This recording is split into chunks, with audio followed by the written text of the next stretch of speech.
Hello friends, welcome to the channel solution. आज के इस वीडियो में हम आपको बताएंगे डायगोक्सिन का सेकंड पार्ट। इससे पहले पार्ट में हमने आपको बताया था डायगोक्सिन होता क्या है, ये हमको कहाँ से ऑब्टेन होता है, मीन्स इसका बायोलॉजिकल सोर्स, इसके साथ इसका प्रोडक्शन मेथड और डायगोक्सिन की केमिस्ट्री एंड प्रॉपर्टीज बताया था। साथ ही साथ डायगोक्सिन जिस प्लांट से हमको ऑब्टेन होता है, जिस सोर्स से ऑब्टेन होता है, मीन्स उस प्लांट का लीव्स, डिजिटलीस लैनेटा के लीव्स, और उसके डिस्क्रिप्शन भी बताया था पहले पार्ट में। तो इसी पार्ट को हम कंटिन्यू करते हैं। तो आइए इस पार्ट में हम जानते हैं second method of production of डायगोक्सिन।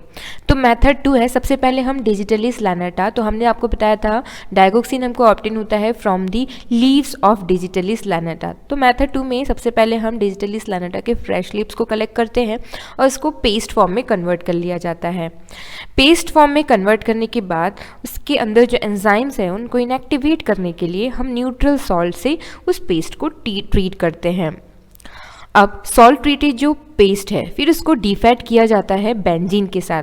डीफैटिंग मतलब लीव्स में जो क्लोरोफिल पिगमेंट्स हैं और जो अदर फैटी मटेरियल है उसको रिमूव करने के लिए बेंजीन से हम ट्रीट करते हैं।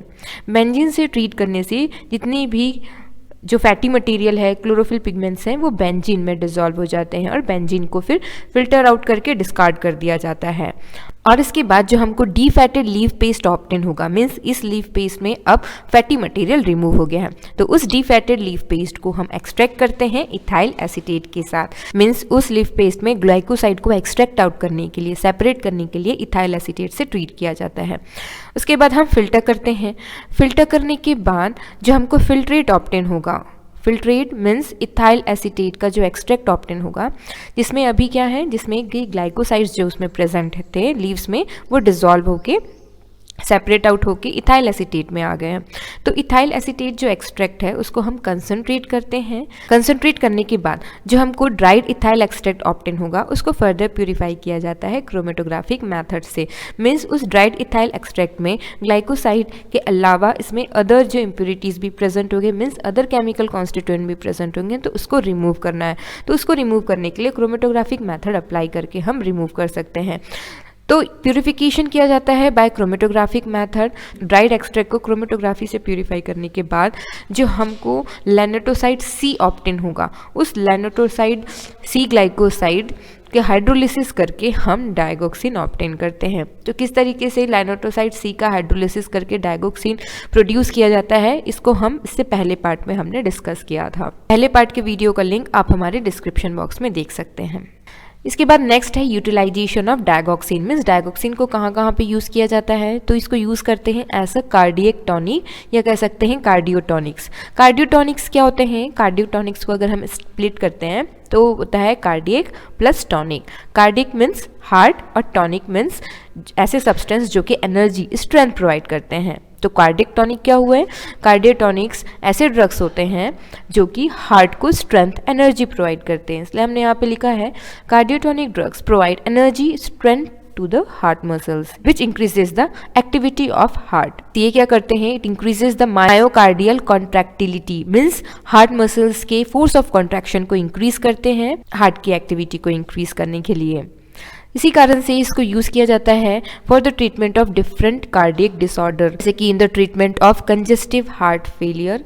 कंजेस्टिव हार्ट फेलियर मतलब क्या होता है, ऐसी कंडीशन जिसमें कि हार्ट प्रॉपर तरीके से ब्लड पंप नहीं कर पाता है, मीन्स एनफ ब्लड जो है पंप नहीं कर पाता है जितना वो कर सकता है to meet the body's need. तो ऐसी कंडीशन को हम हार्ट फेलियर बोलते हैं। तो ऐसे कंडीशन को ट्रीट करने के लिए डायगोक्सिन यूज़ किया जाता है और इसको आर्ट्रियल फिब्रिलेशन के ट्रीटमेंट के लिए भी यूज़ किया जाता है। आर्ट्रियल फिब्रिलेशन मीन्स क्या होता है, इरेगुलर या कह सकते हैं रैपिड हार्ट रेट की कंडीशन को हम आर्ट्रियल फिब्रिलेशन बोलते हैं, जिसकी वजह से ब्लड फ्लो या कह सकते हैं अच्छे से ब्लड फ्लो नहीं हो पाता है, तो उस कंडीशन को हम आर्ट्रियल फिब्रिलेशन बोलते हैं। तो उसके ट्रीटमेंट के लिए भी यूज़ किया जाता है। इसके बाद नेक्स्ट आइडेंटिफिकेशन ऑफ डायगोक्सिन।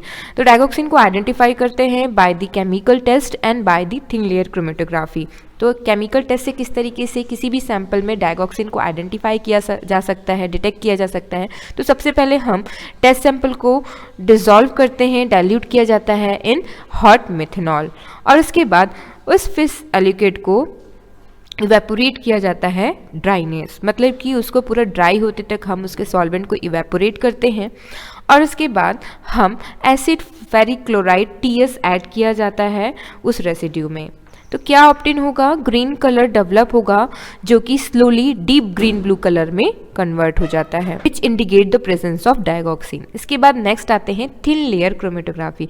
तो थिन लेयर क्रोमेटोग्राफी से किस तरीके से हम आइडेंटिफाई करते हैं थिन लेयर क्रोमेटोग्राफी, तो इससे पहले की वीडियोस में हमने एक्सप्लेन किया था थिन लेयर क्रोमेटोग्राफी क्या होता है। It is one of the chromatographic technique जिसमें हम एक सपोर्ट जैसे एल्यूमिनियम का या ग्लास सपोर्ट में हम स्टेशनरी फेस को कोट करते हैं। पूरा इसमें स्टेशनरी फेस को कोट कर दिया जाता है। यहाँ पे हमने स्टेशनरी फेस क्या लिया हुआ है, सिलिका जेल जी। और उसके बाद नेक्स्ट मोबाइल फेस क्या लेते हैं, cyclohexane acetone acetic acid in the ratio 49:2। सबसे पहले क्या करते हैं, हम 1 mg ग्लाइकोसाइड लेंगे मीन्स डाइगोक्सिन लेंगे, उसको 1 ml अल्कोहल मीन्स मेथनॉल या इथेनॉल में उसको डिसॉल्व कर लिया जाता है। और इसके बाद इस सैंपल को हम स्पॉट करते हैं सिलिका जेल जी में, मीन्स हम टीएलसी प्लेट जिसके ऊपर सिलिका जेल जी को कोट किया गया था उसमें हम इस सैंपल को स्पॉट करते हैं। इस तरीके से हम यहाँ पे एक प्रॉपर डिस्टेंस में स्पॉट कर देंगे। और इसके बाद ये हमारा टेस्ट सैंपल है। और इसके बाजू में हम स्टैंडर्ड को स्पॉट कर देते हैं, मीन्स स्टैंडर्ड डाइगोक्सिन लेते हैं और उसको सेम अमाउंट में अल्कोहल में डिसॉल्व किया जाता है और उसको इस तरीके से स्पॉट कर दिया जाता है। तो टेस्ट सैंपल जिसमें हमको डाइगोक्सिन को आइडेंटिफाई करना है, डिटेक्ट करना है और इसको स्टैंडर्ड से फिर कंपेयर करते हैं। तो सैंपल को और स्टैंडर्ड को स्पॉट करने के बाद हम इस टीएलसी प्लेट को डेवलप करते हैं इन द डेवलपिंग चैम्बर। उस डेवलपिंग चैम्बर जिसमें हमने मोबाइल फेस को पहले से ये रख दिया था for the saturation of the chamber. Mobile face हमने यहाँ पे जो बताया था वो है साइक्लोहेक्सेन एसीटोन और एसिटिक एसिड। और उसके बाद स्पेसिफिक डिस्टेंस तक सॉल्वेंट को रन कराया जाता है। और स्पेसिफिक डिस्टेंस में सॉल्वेंट को रन कराने के बाद इस टीएलसी प्लेट को इस चैम्बर से रिमूव कर लिया जाता है।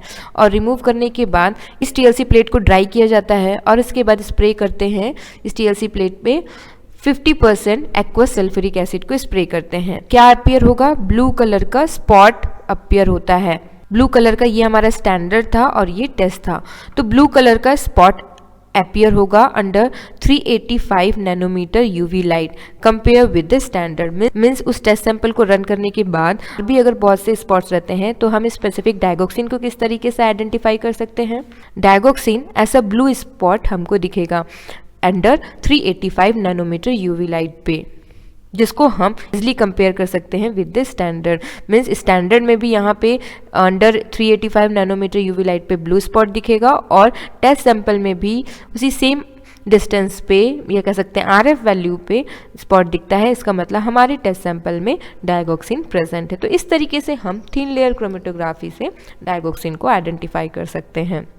आरएफ वैल्यू क्या होता है, किस तरीके से उसको कैलकुलेट किया जाता है, इसे पहले के वीडियोस में हमने एक्सप्लेन किया हुआ है। इसके बाद next quantitative estimation of digoxin, means किसी भी सैंपल में डाइगोक्सिन कितने अमाउंट में प्रेजेंट है, मीन्स उसके कंसंट्रेशन को डिटरमाइन करने के लिए हम कौन सा मेथड अप्लाई करते हैं। तो वन ऑफ द मेथड है यहाँ पे। तो सबसे पहले हम क्या करते हैं, हम डाइगोक्सिन वे करते हैं इक्विवेलेंट टू 500 mg। मीन्स कोई भी सैंपल है जिसमें हमको डाइगोक्सिन की कंसंट्रेशन को डिटरमाइन करना है, उसके अमाउंट को, उसकी क्वांटिटी को डिटरमाइन करने के लिए हम उस सैंपल को वे करते हैं which is equivalent to 500 mg of digoxin. और फिर उसके बाद हम उसको डिसॉल्व करते हैं, 5 ml सॉल्वेंट में डिसॉल्व किया जाता है। सॉल्वेंट क्या है यहाँ पे, it is a mixture of chloroform methanol 65:35। और उसके बाद हम 20 ml ग्लेसियल एसिटिक एसिड ऐड करते हैं। शेक किया जाता है 1 आवर कंटिन्यूसली, उसको शेक करते हैं। फिर उसके बाद फिल्टर कर लिया जाता है सोल्यूशन को। सोल्यूशन को फिल्टर करने के बाद हम उसको डाइल्यूट करते हैं, मीन्स उस सोल्यूशन का 5 ml निकाला जाता है और 5 ml निकालने के बाद उसको 25 ml तक डाइल्यूट किया जाता है विथ ग्लेसियल एसिटिक एसिड, जिसमें क्या प्रेजेंट है, जिसमें 0.005% फेरिक क्लोराइड और 2% सल्फ्यूरिक एसिड प्रेजेंट है। तो उस ग्लेसियल एसिटिक एसिड से 25 ml तक डाइल्यूट किया जाता है और उसको 90 मिनट्स के लिए रख दिया जाता है। और उसके बाद उस टेस्ट सोल्यूशन का एब्जॉर्बेंस मेजर किया जाता है एट 590 नैनोमीटर पे और उसको कंपेयर किया जाता है with the standard solution prepare in the same way. Means standard digoxin लेते हैं और उसको भी इसी तरीके से उसको प्रिपेयर करते हैं और उस स्टैंडर्ड डाइगोक्सिन के डिफरेंट कंसंट्रेशन में प्रिपेयर किया जाता है और उस डिफरेंट कंसंट्रेशन के डाइगोक्सिन से हम कैलिब्रेशन कर्व बनाते हैं। मीन्स स्टैंडर्ड कर्व बनाया जाता है और उस स्टैंडर्ड कर्व की मदद से हम जो हमारा गिवन सैंपल है या टेस्ट सोल्यूशन है उसमें कितना कंसंट्रेशन प्रेजेंट है डाइगोक्सिन का, उसको हम इजीली डिटरमाइन कर सकते हैं। मीन्स इस तरीके से कैलिब्रेशन कर्व बनाया जाता है। डिफरेंट जो स्टैंडर्ड हमारे सोल्यूशन बनाए हुए हैं डिफरेंट कंसंट्रेशन के, जैसे कि 2 माइक्रोग्राम पर ml, 4, 6, 8, 10 और ये माइक्रोग्राम पर ml कंसंट्रेशन हम इस स्टैंडर्ड डाइगोक्सिन का बनाते हैं और इस स्टैंडर्ड नोन कंसंट्रेशन के जो डाइगोक्सिन है उसके एब्जॉर्बेंस को नोट किया जाता है और कैलिब्रेशन कर्व बनाया जाता है। कंसंट्रेशन वर्सेस एब्जॉर्बेंस, यहाँ पे हम बनाते हैं ग्राफ और एब्जॉर्बेंस 0.2, 0.4, 0.6 जो भी यहाँ पे हमने वैल्यूज़ पुट करना है और डिफरेंट जो स्टैंडर्ड सोल्यूशन है ऑफ इंक्रीजिंग कंसंट्रेशन ऑफ डाइगोक्सिन, सभी नॉन कंसंट्रेशन डाइगोक्सिन सोल्यूशन के एब्जॉर्बेंस को यहाँ पे ग्राफ प्लॉट किया जाता है यहाँ पे, और जो स्टैंडर्ड जो कर्व बनता है उसमें एक्स्ट्रा प्लॉट करके हमारे सैंपल का जितना भी एब्जॉर्बेंस आएगा हमारे सैंपल का, जैसे मान लो यहाँ पे 0.7 अगर एब्जॉर्बेंस आया तो 0.7 एब्जॉर्बेंस को अगर हम यहाँ पे जब एक्स्ट्रा प्लॉट करते हैं तो जो भी जहाँ पे भी इंटरसेप्ट होता है एक्स एक्सिस में वो पॉइंट जो है कंसंट्रेशन होता है इन दैट सैंपल। तो जैसे मान लो यहाँ पे 8.2, तो उस टेस्ट सोल्यूशन में जो डाइगोक्सिन का कंसंट्रेशन है वो क्या हुआ 8.2 माइक्रोग्राम पर ml।